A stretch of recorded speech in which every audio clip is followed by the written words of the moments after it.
For Bill Freeman, there's no place called home since council workers bulldozed it last Friday. Affectionately known as Uncle Bill, the 86-year-old pensioner says he's leased the former miners' shack since 1928. Sleeping in a nearby caravan, he used the cottage for bathing and storage space. After last week's severe storms, the dwelling was deemed dangerous during a council inspection. Workers moved in and literally removed the problem. They said they'd cleaned it up for me. I said, they've certainly bloody well cleaned it up, haven't they? That's the only word I could say. I don't know whether they're going to kick me out of the caravan or what they're going to do, I just don't. But I'm staying there as long as I possibly can. Concerned neighbours have helped Bill sort through the mess. We've been pulling stuff out, his dead son's birth certificate, his wife's photos, some of his wife's clothes. Acting Manager for Health and Building Services John Potts says he warned Bill, a former council employee, of the demolition plans. Had we not demolished it on Friday, I'm quite convinced it would not have withstood the storm on Sunday evening. We would have been in a worse position had the building collapsed and possibly injured or killed Mr Freeman or some other residents. The job has not been completed. We worked on Friday evening to get as much done as we could to save any flying debris, and the site will be cleared today. Council says it owned both the cottage and the land and has no plans to evict the tenant. Bill's neighbours will petition council to construct shower and toilet facilities on the site. Meanwhile, it's believed a proposal by a Morpeth developer to build a block of 3 housing units is being considered.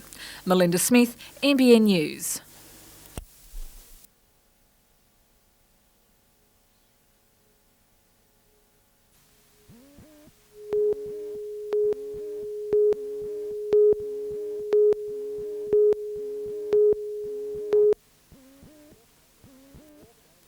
Hawke and Peacock did it, and Bush, Perot and Clinton had a right rowdy old time last year.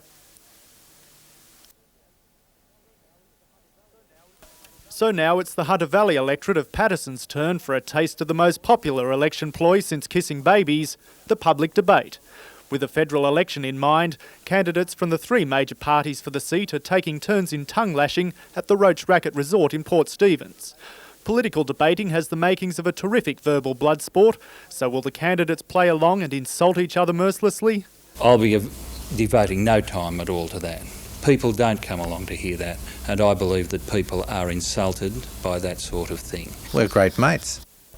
Oh, well, what about the issues? Each candidate has to speak for 10 minutes on 4 set questions, so surely there'll be a huge difference of opinion about what the big topics are. We'll be talking about unemployment and how to overcome the current problems that Australia has at the moment. It's about job creation.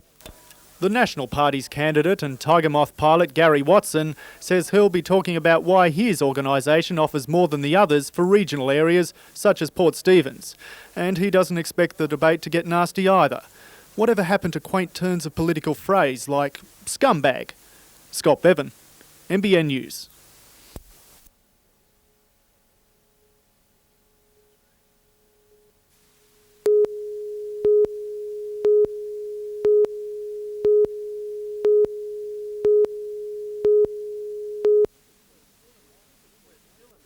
We're still in the cricket season, but the Knights are limbering up for the 93 winter. 21 players went through their paces today, ready for the clash with Balmain on Friday night at Palmerston North in New Zealand. It's a clash of 2 very, very big packs, and we're looking forward to it, and I'm sure the likes of Sirenin and Gaia and Elias are looking forward to it as well, so it should be interesting for by 20 minutes. The Knights have fond memories of New Zealand beating Manly there last year in a controversial game. The hit out with the Tigers gives coach Waite a chance to give his new Chargers a run. Tiny former Bear Jason Martin is set to press for a spot in first grade. Jason will probably play in the 7 and the 6 position for us, and depending on any injuries or those sorts of things, he has other versatility aspects about him as well. Although Martin played hooker for Norths, Waite said he didn't think it was his position. A crowd of 20,000 is expected for the game, as league is getting more and more promotion in the land of the long white cloud. Peter Ryan, NBN News.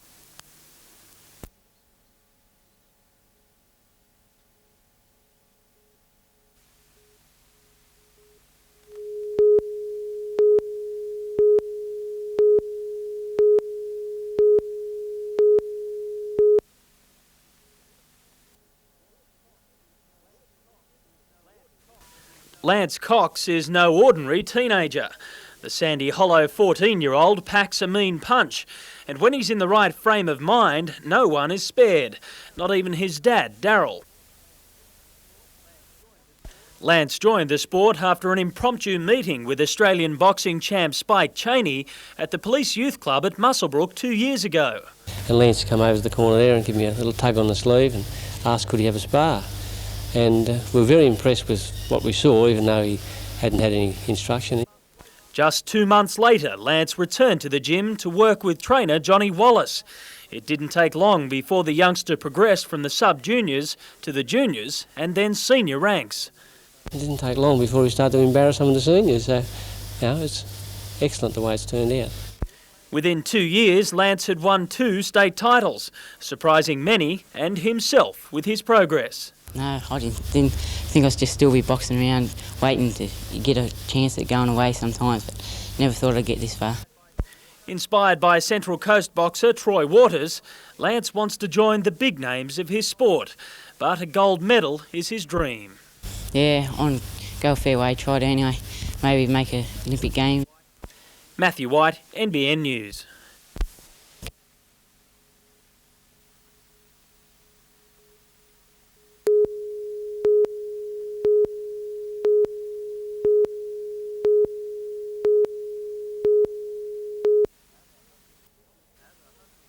At 150 centimetres or 5 feet tall, Chrissy Oliver may not look that dangerous, but she's a demon on the track.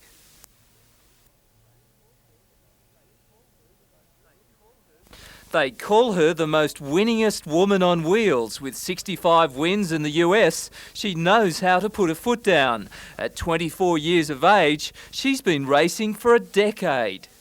It's the best love of my life. I guess I'm married to the race car and I give up anything to go do it. Chrissy will come up against some of the best super sedan drivers in the country, including Bob Brewer, Don McEwen and Keith Rubbich. Also tomorrow night, Fireball Stuart Campbell. Well, no, I'm a certified adrenaline junkie. A stuntman for 10 years, Fireball gets his thrills playing with matches.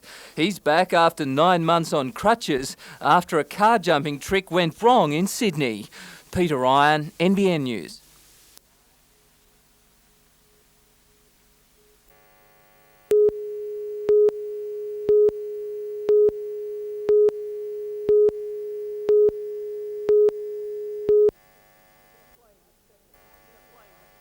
In a play which set the pattern for the night, Darren Stewart put the ball into the air. The recalled Brad Maloney just missed with the header. But just 10 minutes later, the Breakers were on the board. This deep corner kick landing at the feet of Stewart. Newcastle ahead 1-0. But Preston fought back. A direct hit from the head of Chris Trajanowski levelling the scores. The equaliser stunned the Breakers, but an opportunist header from Warren Spink put them back in front. Shortly before the break, a touch of class from Jason Pollack led to a fine Newcastle goal from Rod Brown. At half-time, Newcastle 3, Preston 1. In the second half, the Breakers slowed down the play, frustrating the Preston attack. And then, in the 88th minute, Warren Spink cast a spell on the opposition and put his magic on the ball for a 4-1 victory.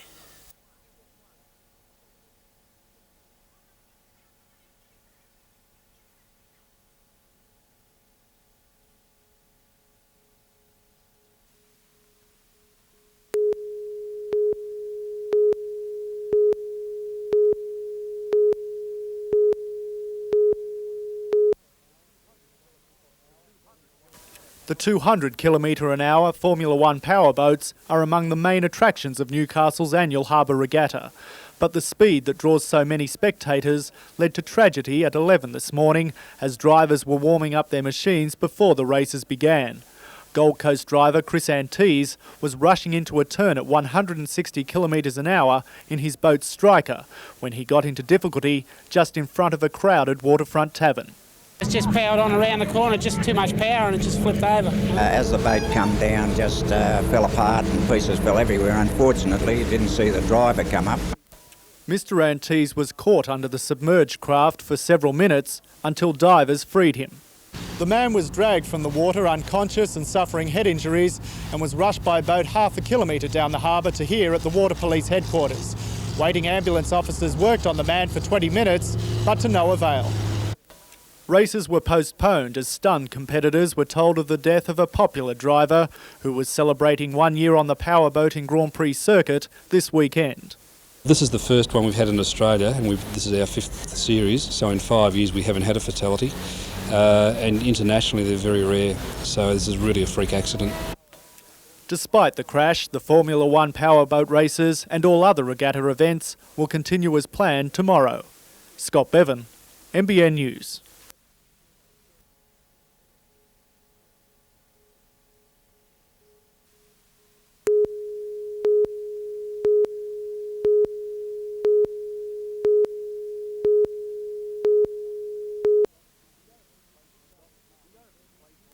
The only place to dock this weekend is Newcastle Harbour.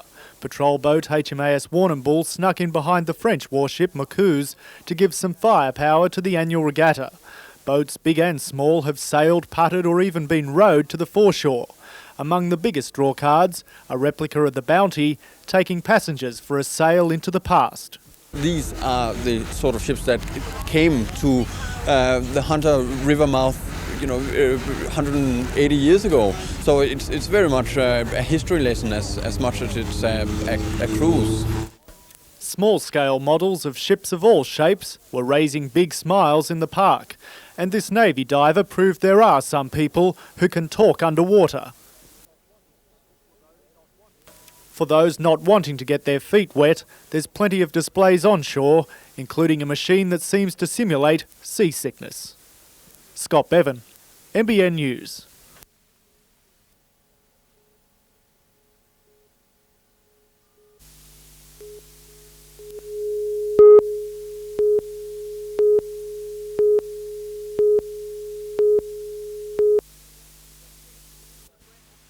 It was a breath of fresh air for all those frustrated windsurfers around Coffs. Melbourne's Fiona Taylor was paying a special visit, promising to help make life on the board a little easier. And Fiona's more than qualified. She's competed internationally for 7 years, was a member of the Australian youth sailing team, is a world and Australian champion, and finished 10th at Barcelona. Her aim is to win gold in Atlanta in 1996. But in the meantime, she's trying to attract more women to the sport. It's actually good fun. I mean, I have a great time. I spend a whole lot of time travelling around, and the competition is tough and it's good. And there's a lot of women overseas competing. At Foster, another beach sport, but this time on the sand. It was more than just a good-looking day, as more than 60 competitors battled it out in Stage 8 of the qualifying series of the Northern New South Wales Beach Volleyball Championships. Up for grabs, a spot in the series finals at Ballina in March.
It was 3 cheers for primary students at Bullaroo Public returning to familiar surroundings.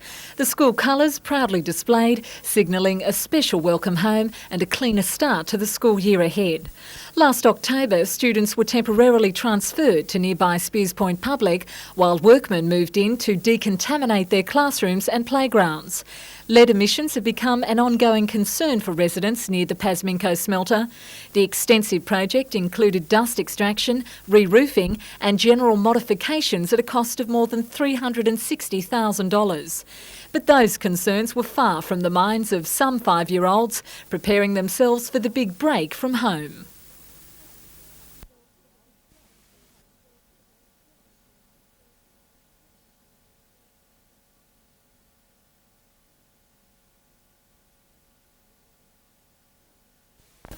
School Principal Robin Metcalf says the drop in enrolments of 15% was expected.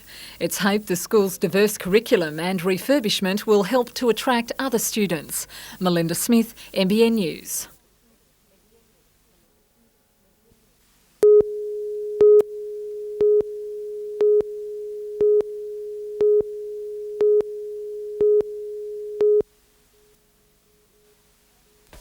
It may have taken a while to get here, but summer is finally making its presence felt, usually by inducing a lather of sweat. A belt of temperatures in their mid to high 30s this week in the Hunter has seen the mercury soar up to 7 degrees above the average for this time of year. With the temperature tipping 30 in Newcastle and 34 in the Upper Hunter today, hundreds made a beeline for the beach. Oh, it's been lovely, yes it has. We didn't think we were going to get much summer there for a while, but now it's certainly coming on, yeah. From places people want to be in the heat to where they have to be. For those at the BHP's blast furnace, working with fire and steel has meant contending with floor temperatures of up to 60 degrees. It's not as bad as people think. It's not an unbearable job. You get into the heat and then you can get out for a little while and cool off and somebody else will have a go. Ambulance officers have had to attend dozens of heat exhaustion cases in the past couple of days. Well, I think it predominantly affects the elderly, and I think the message is that they need to dress down for the occasion.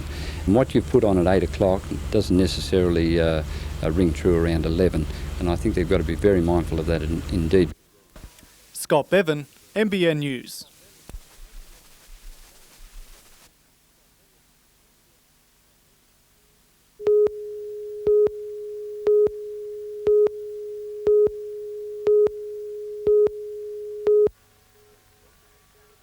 Alderman Doug Carley was not at work today. Instead, the Mayor was at home. He's having time off because of what he describes as work-related stress. Well, one can get to a point where you come over tired. You just become tired, physically tired. And you find it then difficult to concentrate on what you're doing. Alderman Carley says he's not receiving medical treatment. However, friends and associates have advised him to take time off. Alderman Carley says he's been having trouble concentrating and believes that's a result of the number of hours he's putting in each day. Well, I average around 15 to 17 hours a day. Mark Booth is among a number of aldermen who've expressed concern about the Mayor's health.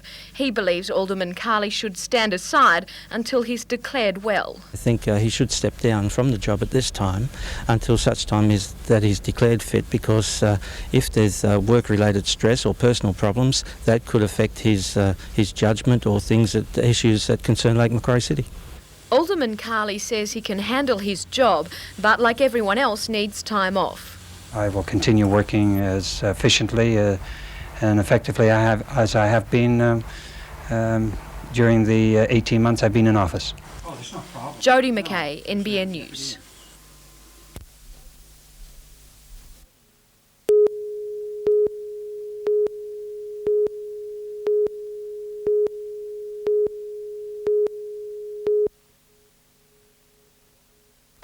Kevin Robinson is a third-generation landholder on the back blocks of Abernathy near Cessnock.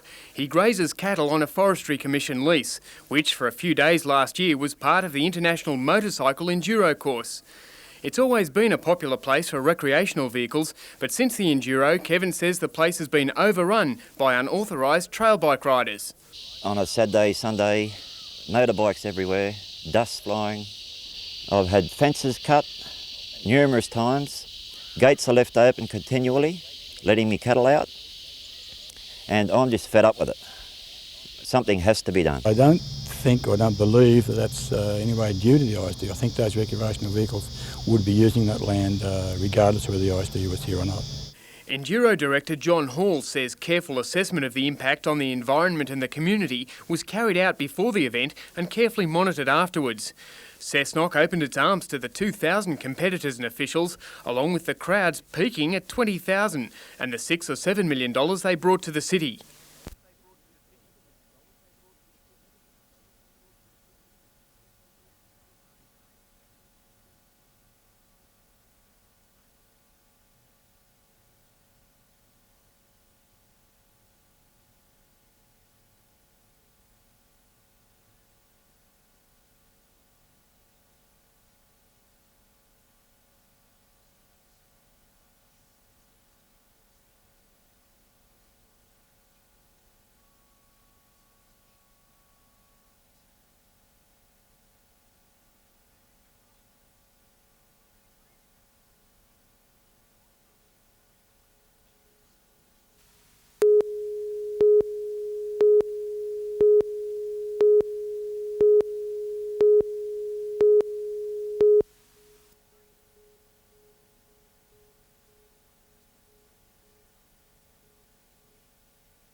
The grapes are ripe on the vine and the Hunter Valley Vineyards harvest has begun.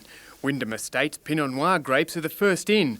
They're crushed to produce champagne, but this batch probably won't be bottled for about 2 years. Over the next 8 weeks, about 14 different types of grape will be harvested, Wyndham's Hunter Vineyards yielding about 7 million bottles of wine. Things look very good for one of the higher crop levels from the Hunter. Generally we're picking, to give you an idea of tonnes, around about 24,000 odd tonnes, and you know, people are saying, hey, we're going to be up there. Last year we were below 20,000, so to give you an idea, yes, we're looking at a good yield. The harvest continues around the clock. Road tankers delivering grapes picked by mechanical harvesters working at night. Yes, that's the time to see them. They've got lights on, they look like UFOs or monsters. They do get around, and one of the good things about them, they don't stop. I mean, they start at 10, 11 o'clock at night, and they be knocked off at 6 o'clock in the morning. Then human beings might come in during the day when they can physically see the grapes and get in and pick them.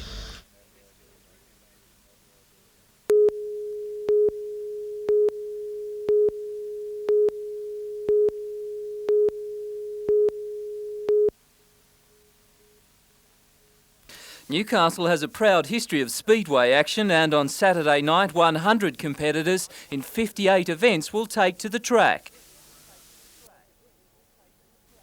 Topping the list, Australian Speedway sidecar champion Russell Mitchell and passenger Jackie Addison. They top 180 kilometres per hour around the circuit, just centimetres above the ground. It's pretty exhilarating. It's pretty challenging. They're a fast bike and they're a big machine, and you've got someone else's life in your hands, so it's a pretty serious business. The main threat to Russell and Jackie, former New South Wales champion Darren Treloar. In the solo, Cessnock's Chris Watson will put the foot down up against Craig Hodgson and Mick Poole. One promise from all the riders, the pace will be flat out.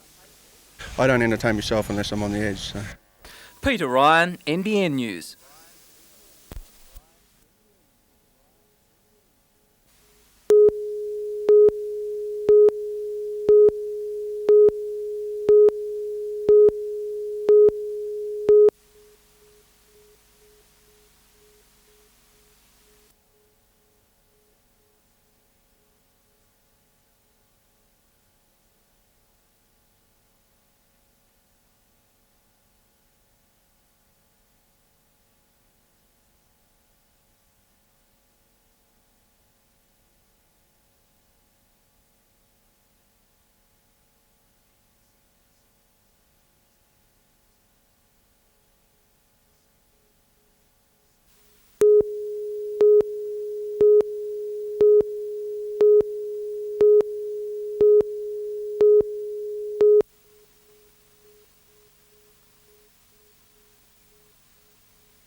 2, 1 and 4, the Quinella $16.10 and the trifecta $156.90. And at Sandown, the feature was race 5, the Ore Stakes, over 1,400 metres.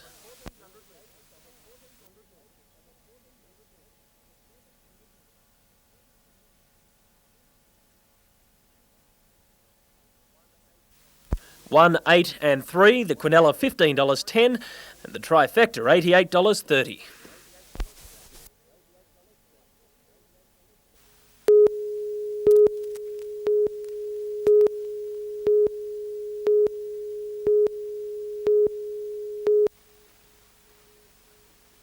This arch is headed for a paint job before being installed as a pedestrian bridge at the Tighes Hill College of TAFE.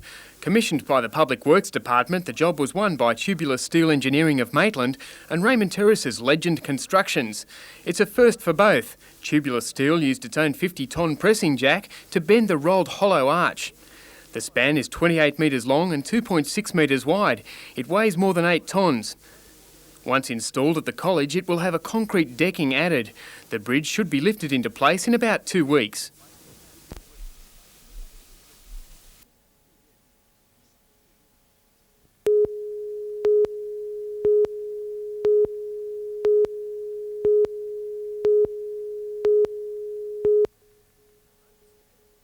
Most competitors are nearing their peak at this time of the year. It's when the clubs select their teams to send to the state championships, just a few weeks away. Some started the day with written first aid tests, but then it was out onto the beach for sprints. 8 district clubs participated, fielding their best in water and beach events.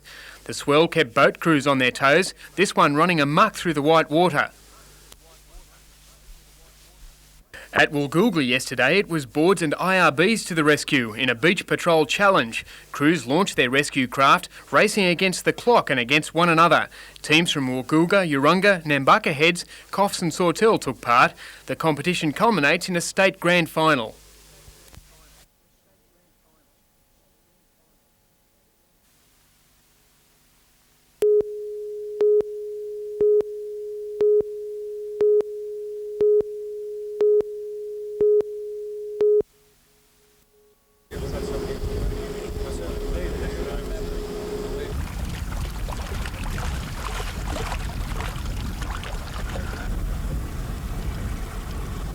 Chipping through there, look nice. You've only got one that's alive there, looks it. Is there anything worth having on that? What? Nothing worth taking photos. No, they're sticks. These are yours, Brian? They last of the sticks, these.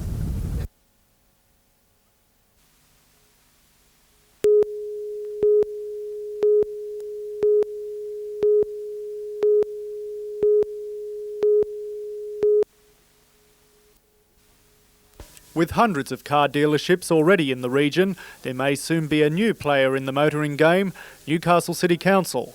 A development consent has been approved by the council for its own Bolton Street car park to be leased out to a selling agent for use as a weekend motor market.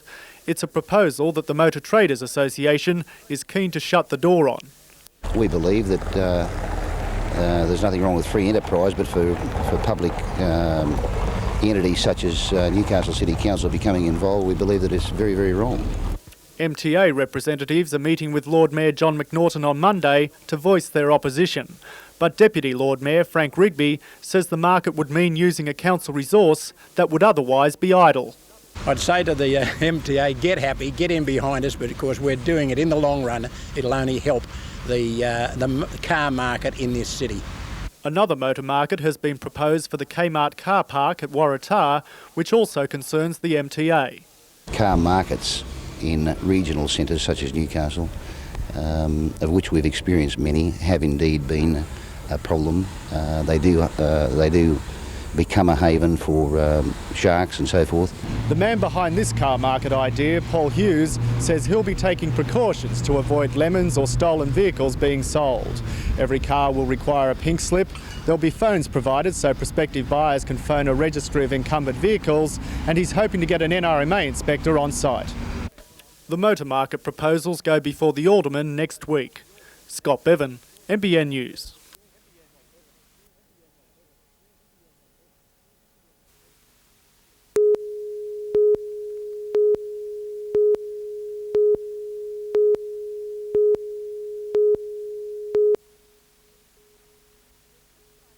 The Surfrider Foundation's catch cry is Preserve the Beach, and that's what its latest initiative is all about. Spokesperson Brett Munro says uncontrolled access to beaches across dunes and headlands is a major cause of erosion. He says surfers need to acknowledge that they've caused much of the problem. In an attempt to right some of those wrongs, the Surfrider Foundation says its members will take part in activities to repair the damage. Surfers are getting involved because we feel that it's obviously a sensitive environment. It needs to be taken care of. Dune Care has welcomed the commitment from surfers. We have been getting good support from some of the service communities on working days, but it's people who will do the organising that we're really looking for, and we hope that the surf riders will give us a hand with that. The Surfrider Foundation is also involved in the public rally which will be held at Look at Me Now headland tomorrow. The rally is being organised to campaign against the Council and Public Works Department's proposed ocean outfall.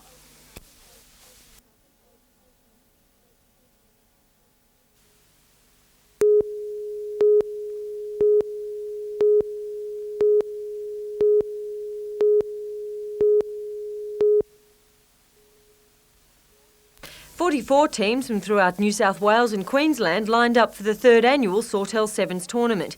It was a treat for local rugby union fans, some of Australia's best players rubbing shoulders with country competitors. Wearing the green and gold number 13 jersey was current Australian rep Barry Williams, who's just returned from the Uruguay tour. His skill helping to put some points on the board for Brisbane West. South Brisbane in the black and white set a fast pace against Grafton, outplaying them on several occasions. And the Coffs Harbour under-16 side received some encouraging words from former Wallaby Ross Reynolds.